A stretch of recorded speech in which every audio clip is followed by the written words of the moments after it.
ইয়ারজুনা রাহমাতাল্লাহ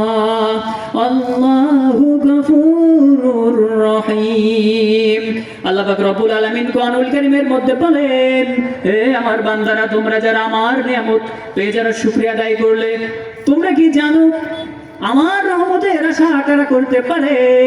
আল্লাহ পাক রব্বুল আলামিন জানিয়ে দিলেন, ইন্নাল্লাযীনা আমানু, যারা আমার উপর ঈমান নিয়ে এসেছে, ওয়াল্লাযীনা হাজারু, এবং যারা হিজরত করলো, ওয়া জাহাদু ফি সাবিলিল্লাহ, উলাইকা ইয়ারজুনা রাহমাতাল্লাহ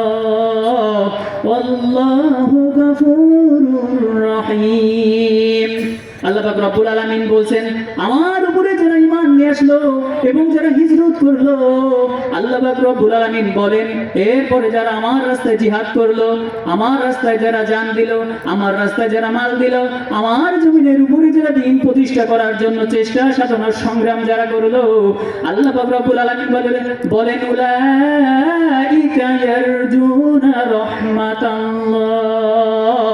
ওয়াল্লাহু গফুরুর রহিম। আল্লাহ পাক রব্বুল আলামিন বললেন, তাই আমি আল্লাহর রহমতের আশা করে